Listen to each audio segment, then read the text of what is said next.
السلام علیکم ورحمۃ اللہ وبرکاتہ۔ الحمد للہ نحمده ونستعینه ونستغفره ونعوذ باللہ من شرور انفسنا ومن سیئات اعمالنا، من يهده الله فلا مضل له ومن يضلل فلا هادي له،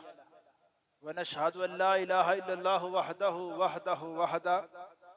ونشهد ان سيدنا ومولانا محمدا عبده ورسوله۔ اما بعد فان خير الحديث كتاب الله وخير الهدي هدي محمد صلى الله عليه وسلم وشر الامور محدثاتها وكل محدثة بدعة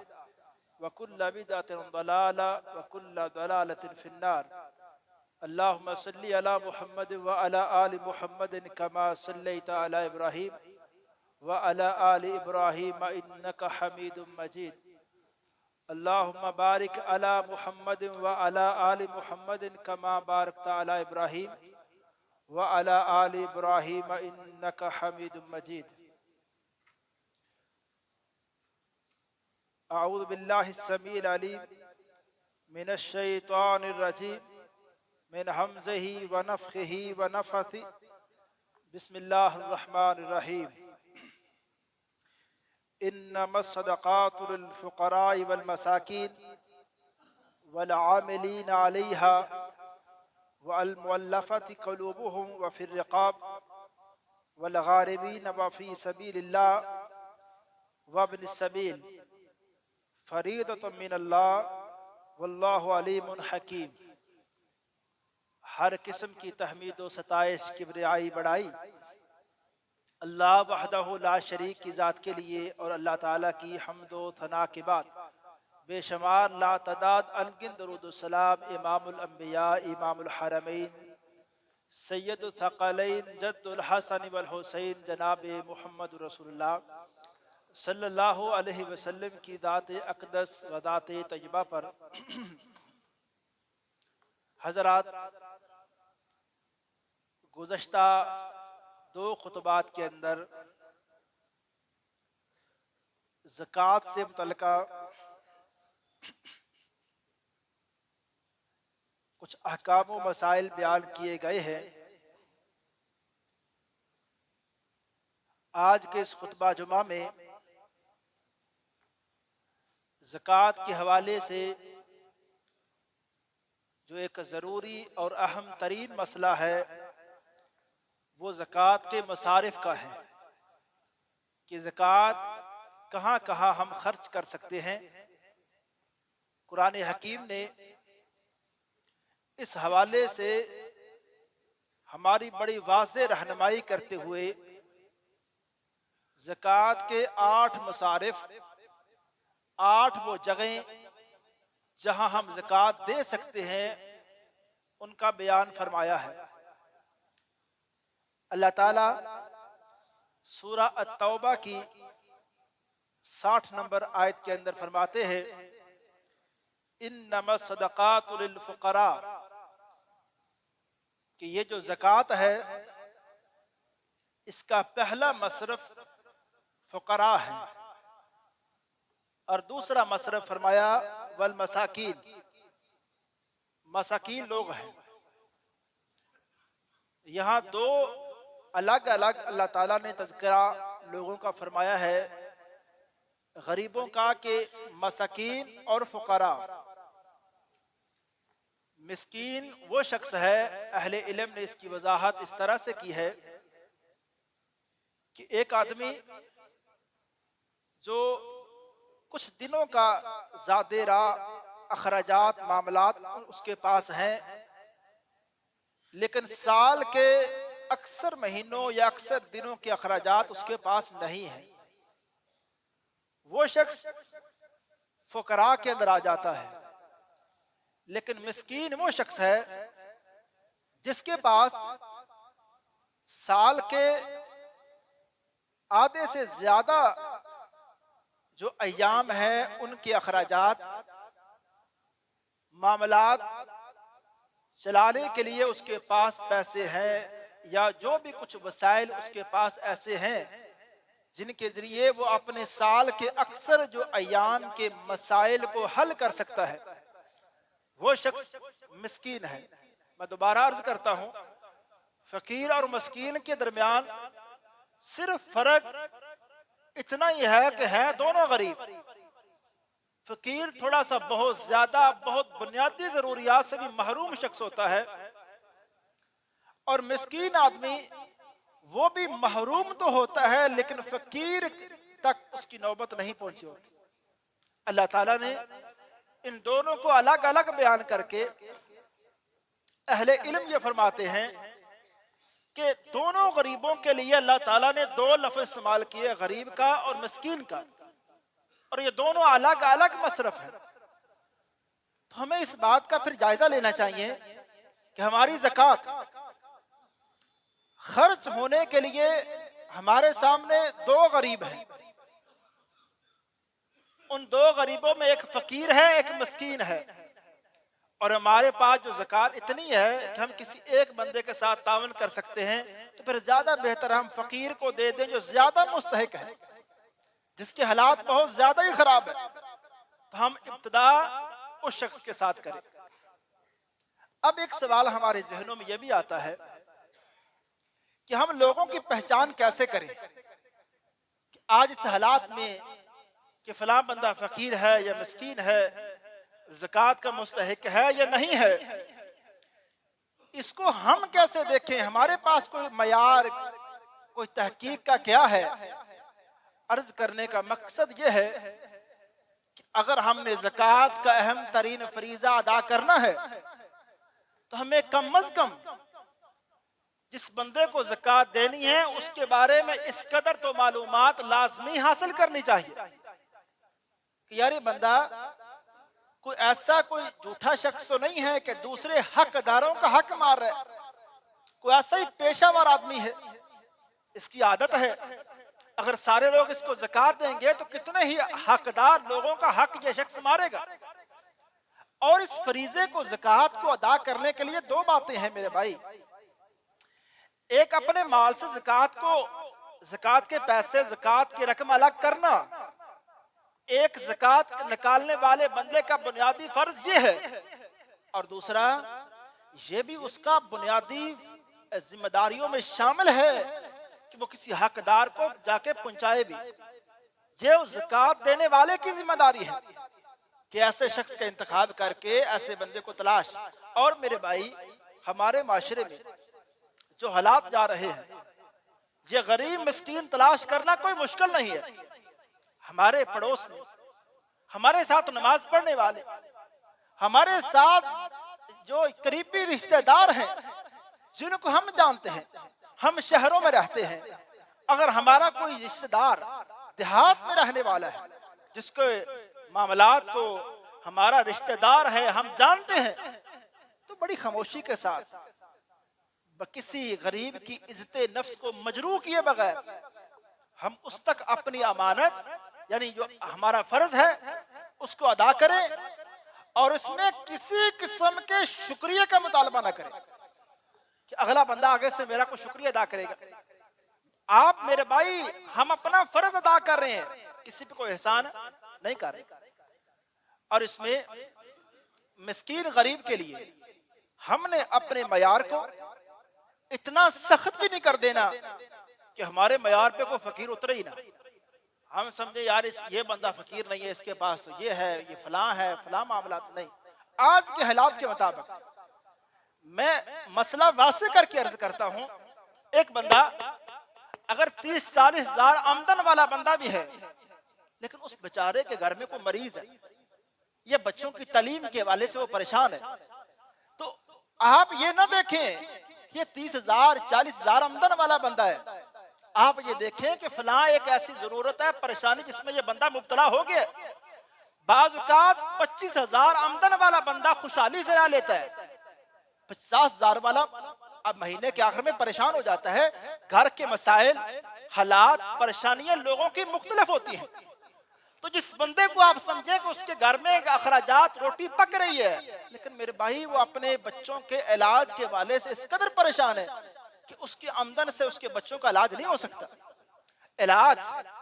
بندے کی بنیادی ضروریات میں شامل ہے۔ آپ اس بندے کو اس کے گھر کے اندر کھانا ہے، ایسے یعنی آمدن اس کے پاس موجود ہے کہ وہ اپنے گھر کا سرکٹ چلا رہے ہیں، لیکن کسی مہینے ایسے معاملات اچانک کسی پریشانی میں مبتلا ہوا، گھر کے مکان کے کرائے کے والے سے وہ پریشان ہوا، تو آپ ضرور اس مد میں زکوٰۃ سے تعاون کر سکتے ہیں۔ تو میں دوبارہ اپنے مسئلے کو واضح کر کے عرض کرتا ہوں، کسی اپنے دوست کو، کسی جاننے والے کو سب سے پہلے اپنے قریبی ترین رشتہ داروں کو دیکھیں، اس کے بعد اپنے محلے میں دیکھیں جو آپ کے قریب ترین رہنے والے لوگ ہیں، اور اس کے بعد اپنے دوستوں میں، اپنے جاننے والوں میں۔ اور پیغمبر علیہ الصلوۃ والسلام کی حدیث مجھے یاد آئی، یہ جو سوال میں نے کیا نا کہ ہمیں مسکین کو جاننے کے لیے کیا کچھ دیکھنا چاہیے، تو اچانک میرے ذہن میں یہ ایک حدیث آ گئی۔ پیغمبر علیہ الصلوۃ والسلام نے مسکین کے والے سے میں بتایا کہ مسکین کون ہوتا ہے۔ آپ نے فرمایا مسکین وہ ہوتا ہے جس کے اندر سوال کرنے کی عادت نہ ہو، وہ لوگوں سے مانگتا نہیں ہے، لیکن وہ آپ کے اندر رہتے ہوئے، آپ کے ساتھ چلتے پھرتے ہوئے اس کے کچھ معاملات آپ کے سامنے واضح ہو جاتے ہیں، اور آپ جان جاتے ہیں کہ یہ بندہ اگرچہ نہیں مانگتا، اگرچہ یہ بندہ کسی سے سوال نہیں کرتا، لیکن اپنے معاملات میں پریشان ہے۔ یار جو بندہ کسی کا دوست ہے، کسی کا محلے دار ہے، کسی کا رشتہ دار ہے، اس کو کم از کم اتنے معاملات تو پتہ ہونے چاہیے کہ اس کے گھر کے کیا معاملات ہیں، اس کی آمدنی کیا ہے، اس کے گھر کے اخراجات کیا ہے۔ تو یہ سارے معاملات میرے بھائی جو قریبی ترین لوگ ہیں، جن کو آپ جانتے ہیں، میں اس مسئلے کی وضاحت اس لیے کر رہا ہوں۔ گزشتہ جمعہ میں نے یہ مسئلہ عرض کیا تھا کہ ہمارے ہاں ایسا ہوتا ہے، لوگ زکوٰۃ نکالتے ہیں لیکن ایسے غیر منظم طریقے سے اور اسلام کے بتائے نظام کے بالکل برعکس زکوٰۃ نکال رہے ہیں۔ کہا جاتا ہے کہ چیریٹی میں یہ ملک بہت آگے ہے، پھر بھی یہاں کا غریب کیوں خوشحال نہیں ہو رہا؟ یہاں کی غربت معاملات ابھی ہم دیکھ رہے ہیں، جیسے جیسے مہنگائی بڑھتی ہے 7 جرائم معاشروں میں بڑھ جاتے ہیں، یہ ڈاکہ، چوری اور قتل و غارت، باقی معاملات بڑھتے ہیں، اور اس کے پیچھے ایک ریزن ٹھیک ہے، جو کچھ پیشہ ور لوگ ہیں، عادی مجرم ہیں، وہ الگ بات ہے، لیکن یہ بات سروے میں سامنے آتی ہے کہ اس کے پیچھے بعض اوقات حقیقی واقعہ ہوتا ہے کہ بھوک تنگ دستی سے لوگ تنگ آ کے ان جرائم کے اندر چلے جاتے ہیں۔ میں یہ عرض کر رہا ہوں، زکوٰۃ اگر آپ اپنے محلے سے ان معاملات کو شروع کریں، اور جس بندے کو زکوٰۃ دیں، زکوٰۃ میں پورے سال کے جو اس کے اخراجات ہیں نا، جو اس کی مشکلات ہیں، آپ زکوٰۃ اگر آپ اتنی دیتے ہیں جس سے آپ اس کی معاملات ایک بندے کے حل کر سکتے ہیں، آپ ایک بندے کو ہی زکوٰۃ دیں۔ ہاں میرے بھائی، آپ اس طرف نہ جائیں کہ آپ نے 50 بندے کو 500 روپے دینا ہے۔ آپ یہ ذہن کیوں رکھ کے بیٹھے ہیں؟ ایک بندہ، اس کے معاملات ٹھیک چلتے ہیں، لیکن آپ کو پتا چلا کہ یار یہ جو جب کرائے، جو مکان ہے اس کا کرائے کا ہے، اس مسئلے میں آ کے تنگ ہوتا ہے۔ آپ سال بھر کا کرایہ اگر اس بندے کا ادا کر دیتے ہیں زکوٰۃ کے پیسوں سے، تو اس میں کیا حرج ہے؟ ایک پریشانی تو اس سے حل ہوئی نا، ایک مسئلہ تو اس کا حل ہوا نا۔ ہم زکوٰۃ بھی دیتے ہیں، اگلے بندوں کو ایسا بخاری ان کا ذہن بنا دیتے ہیں کہ جو 50 سالوں سے زکوٰۃ لے رہا ہے وہ خاندان آج بھی زکوٰۃ لے رہا ہے۔ ہم نے کبھی کسی کو سمجھایا نہیں، بتایا نہیں، اور اسلام کا وہ طریقہ اپنایا نہیں کہ بھی زکوٰۃ یہ ہے۔ ایک بندے کو 1 سال آپ ایک مسئلے سے نکالے نا، آپ اس کو یہ ساتھ یہ بھی بولیں کہ میرے بھائی 1 سال 2 سال تک ہم آپ کے ساتھ کھڑے ہوتے ہیں، آپ اپنے معاملات کو ذرا محنت کر کے بہتر کرنے کی کوشش کریں، اور جلد سے جلد یہ زکوٰۃ لینے والے معاملے سے آپ بچیں۔ یہ کوئی بہت اچھا معاملہ نہیں ہے۔ اس سے پیغمبر علیہ الصلوۃ والسلام نے صحابہ کرام کو ایسے لوگوں کے حوالے سے حوصلہ شکنی کی ہے، فرمایا کہ اس کے عادی نہ بنو۔ اور یہاں تیسری بات اللہ تعالیٰ نے یہ فرمائی ہے زکوٰۃ کے مصارف میں سے، فرمایا والعاملین علیہا، زکوٰۃ کے وہ لوگ بھی حقدار ہیں جو زکوٰۃ اکٹھی کرنے والے کی ذمہ داری، اس کام کی ذمہ داری سر انجام دیتے ہیں۔ پیغمبر علیہ الصلوۃ والسلام کے زمانے میں زکوٰۃ ایک پورے نظم، پورے ایک نظام کے تحت اکٹھی ہوتی کہ چند لوگ مقرر ہو جاتے. آپ فرماتے مثال کے طور پہ یمن کے علاقے میں ایک بندہ آپ نے بھیجا سیدنا معاذ کو. آپ نے فرمایا معاذ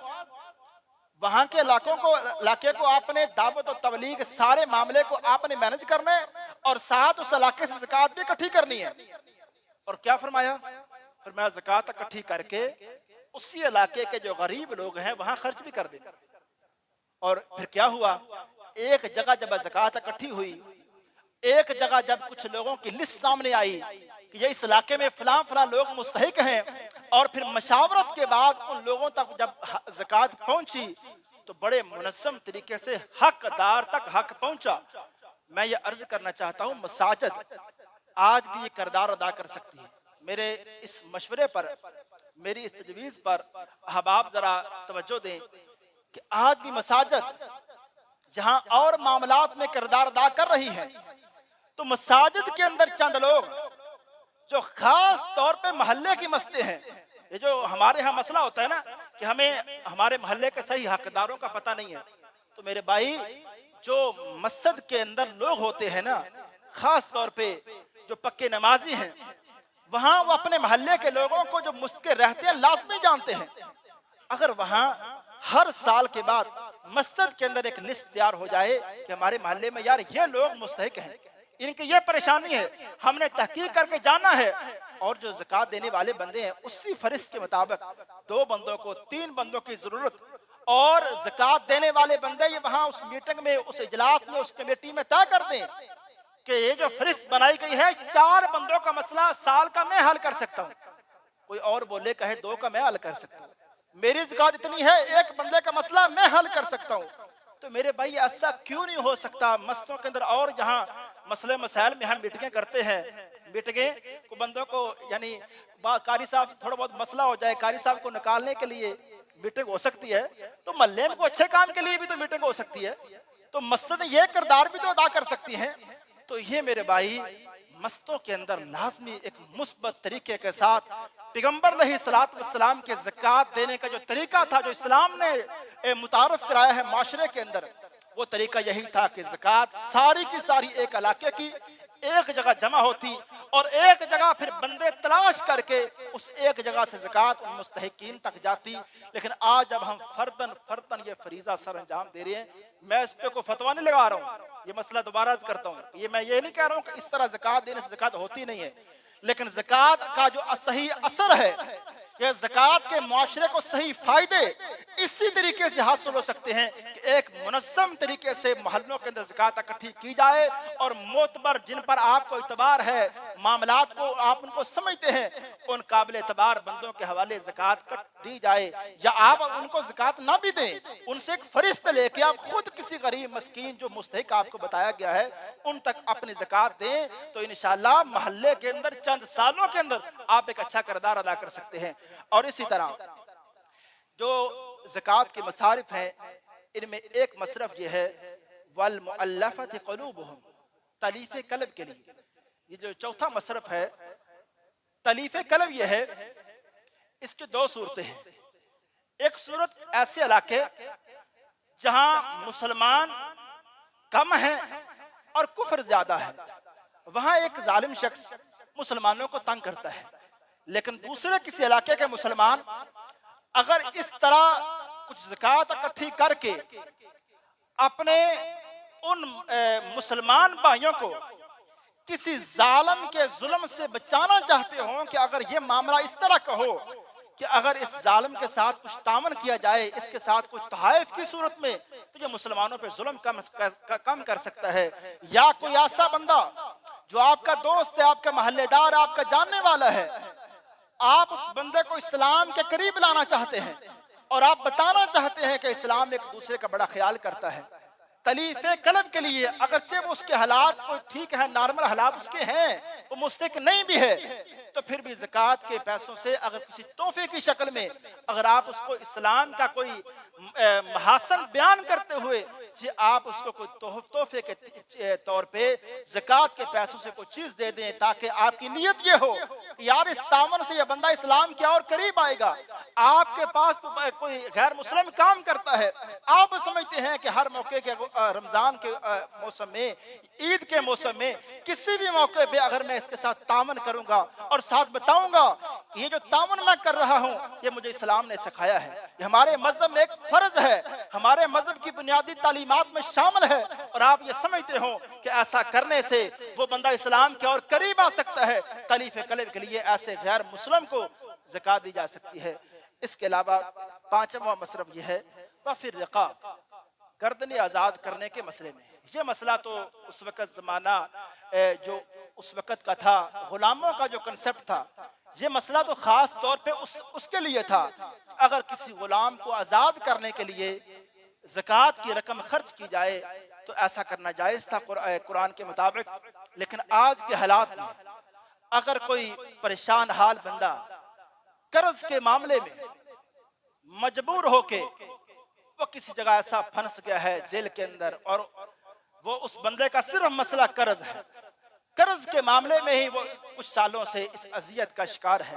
اس کا قرض ادا کر کے آپ اس بندے کو جیل سے چھڑا سکتے ہیں, لیکن عادی مجرم نہ ہو. یہ نہ ہو قتل کے آپ مجرم کو آپ سمجھے کہ پیسے دے کے آپ اس کو چھڑوا رہے ہیں, ایسی بات نہ ہو. اور اگر کوئی آپ سمجھتے ہو کہ فلاں بندہ اس پر ایک جھوٹا مقدمہ ہے اور آپ اچھے سے جانتے ہوں اور آپ سمجھیں کہ اس کے مقدمے پہ کچھ خرچ کر کے ہم اس بندے کو اس جھوٹے مقدمے سے چھڑا سکتے ہیں, تو آج ان حالات کے مطابق قرآن کے اس مصرف کے مطابق ہم زکوٰۃ یہاں بھی خرچ کر سکتے ہیں. اور اگلا مصرف یہ ہے والغارمین, مقروض لوگ, جو بندے بھی مقروض ہیں, قرض کے معاملے میں ویسے پھنس گئے ہیں کہ وہ اپنے بنیادی ضروریات اگرچہ وہ پوری کر رہے ہیں, ان کی ماہانہ آمدن سے ان کے ماہانہ اخراجات اگرچہ مینج ہو رہے ہیں, لیکن کسی معاملے میں وہ قرض کے معاملے میں ایسے پھنسے ہیں کہ وہ پریشان ہیں, تو آپ ان کو اتنی زکوٰۃ دے سکتے ہیں کہ ان کا وہ قرض ادا ہو جائے اور ان کی وہ پریشانی ختم ہو جائے. اگلا مصرف یہ ہے وفی سبیل اللہ, اللہ کے راستے میں. اب یہ جو فی سبیل اللہ ہے نا, اس کو اتنا کھینچا گیا ہے کہ ہر زکوٰۃ کی جگہ کو فی سبیل اللہ کے اندر لایا گیا ہے. اب یہاں ذکر فی سبیل اللہ کا اصل جو معنی یہاں ہے, قرآن نے جو واضح کیا, مفسرین نے جو اس کی وضاحت کی, زیادہ تر نے اس کی جہاد کے حوالے سے, کہ جہاد کے جو لوگ فریضہ سر انجام دے رہے ہیں ان کے اسلحہ, ان کے ضروریات اگر پوری کی جائیں زکوٰۃ کے پیسوں سے ایسا ہو سکتا ہے. لیکن آج اگر کوئی دینی تعلیم پر کچھ لوگ اپنی ساری جو باقی اوقات مکمل طور پہ وہ دین کی تعلیم حاصل کر رہے ہیں, اور دین کی تعلیم کے علاوہ میں مسئلے کو ذرا کھول کر وضاحت کرتا ہوں, کوئی طالب علم اگر کوئی سکول کا طالب علم اس کی فیس کا مسئلہ ہے اور اس کی جو تعلیم کے اخراجات ہیں, تو آپ میرے بھائی سال بھر کے اخراجات کسی سکول کو, کسی تعلیمی ادارے کو آپ سمجھتے ہیں کہ یہ بچہ مستحق ہے یا یہ بندہ اس کے باقی معاملات چل رہے ہیں, لیکن صرف بچے کی تعلیم کے حوالے سے پریشان رہتا ہے, مہینے میں اس کو قرض مانگنا پڑتا ہے, تو اگر وہ اس بارے میں آپ جانتے ہوں تو خاموشی کے ساتھ بتائے بغیر, یعنی میں یہ مسئلہ 2-3 خطبوں سے بار بار عرض کر رہا ہوں کہ یہ بتانا لازمی نہیں ہے کہ جس بندے کو آپ تعاون کر رہے ہیں آپ بتائیں کہ جی میں زکوٰۃ دے رہا ہوں, یہ لازمی نہیں ہے. آپ کوئی بھی ذریعہ, کوئی بھی اچھے طریقے کے ساتھ کسی کی عزت نفس کو مجروح کیے بغیر آپ تعاون کرتے ہیں, کر سکتے ہیں. اور اسی طرح فَبْنِ السَّبِيلِ ایک مصرف یہ ہے, اور فی سبیل اللہ کے تحت یہاں میں ایک مسئلہ عرض کرتا ہوں, رفاہی کاموں کے اوپر جو زکوٰۃ خرچ ہوتی ہے نا, مثلا ہاسپٹل کی بلڈنگ ہے, یہاں زکوٰۃ کے پیسے نہیں خرچ ہو سکتے,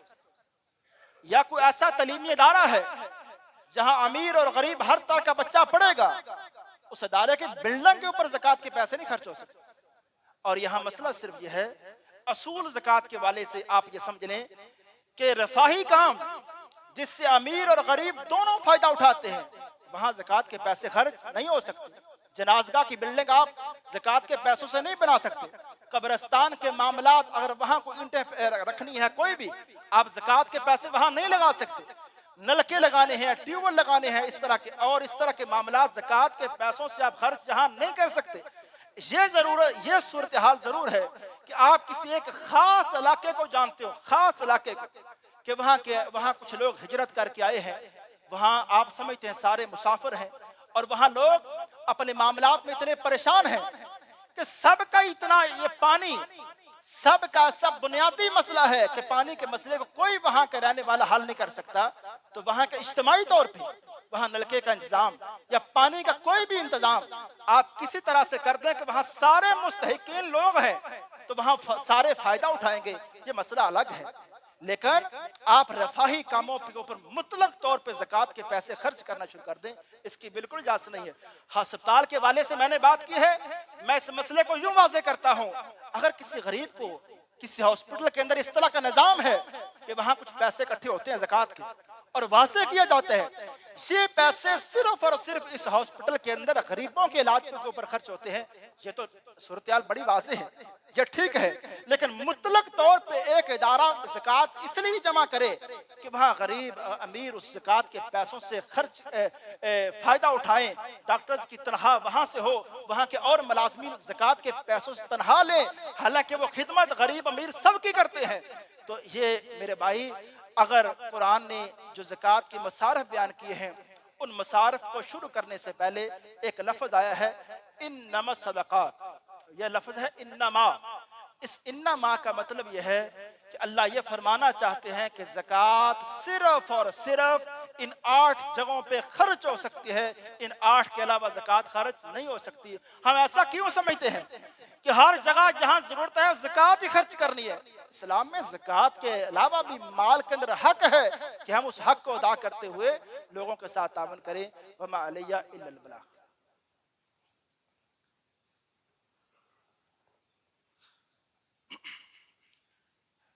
نحمدہ ونصلی علی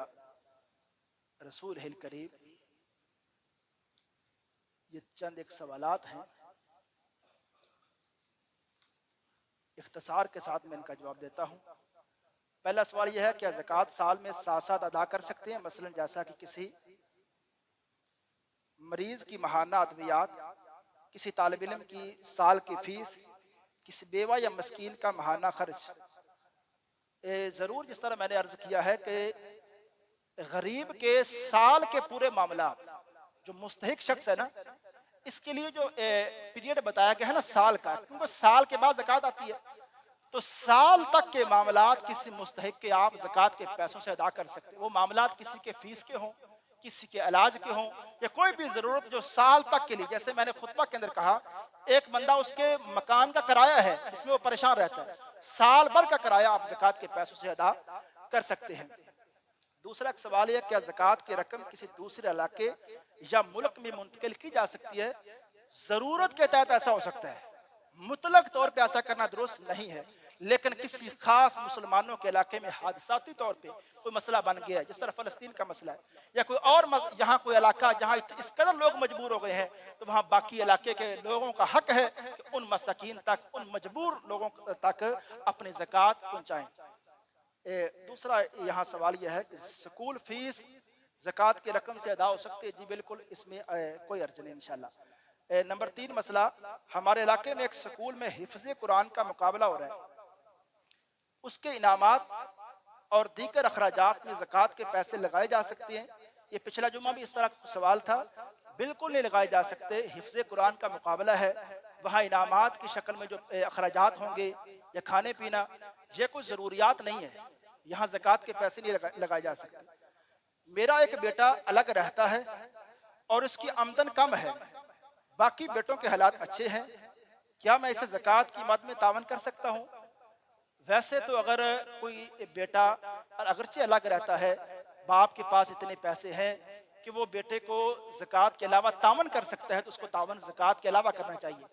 اس طرح تو پیسے اپنے گھر میں رکھنا چاہتا ہے تو کوشش کریں کہ وہ والد یا نانا دادا کوئی بھی اپنے نیچے جو نسل ہے نواسوں تک یہ زکوٰۃ کے علاوہ خرچ کریں، لیکن وہ اس قدر کچھ قرض کے معاملات ایسے ہیں کہ آپ زکوٰۃ کے پیسے بھی ان کو دینا چاہتے ہیں تو پھر انشاءاللہ آپ دے سکتے ہیں۔ نمبر 5 یہاں سوال یہ ہے کہ میرے نواسے کی شادی ہونے والی ہے، کیا میں شادی کے لیے اسے زکوٰۃ دے سکتا ہوں؟ یہ مسئلہ میں ابھی عرض کر چکا ہوں کہ یہ اس طرح کی جو معاملہ ہے نا، اس میں ضرورت کے تحت کہ زکوٰۃ کے علاوہ تعاون آپ کر سکتے ہیں تو کریں، ضرورت کے تحت اگر آپ کے پاس اور کوئی اخراجات نہیں ہے تو زکوٰۃ کی مد میں بھی آپ تعاون کر سکتے ہیں۔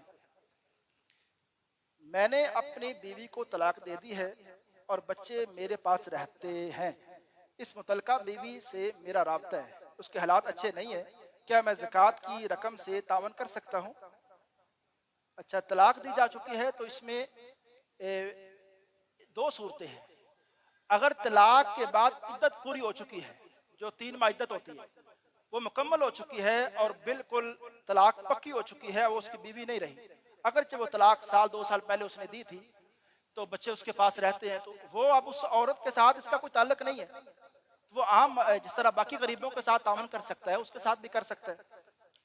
تو اور ساتھ ہی ایک سوال یہ ہے کہ کچھ ترقیاتی منصوبوں پر زکوٰۃ کی رقم کو لگانا یہ جائز ہے؟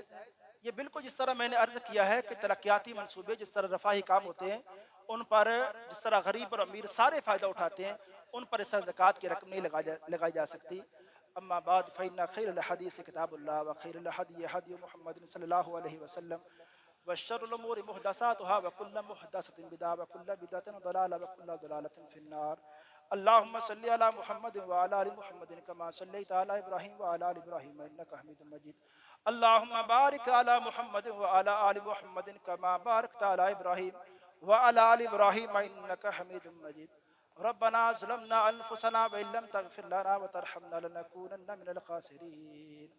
اللهم انك عفو تحب العفو فاعف عنا۔ اللهم اغسلنا خطاياي بالماء والثلج والبرد۔ سبحان ربك رب العزة عما يصفون وسلام على المرسلين والحمد لله رب العالمين۔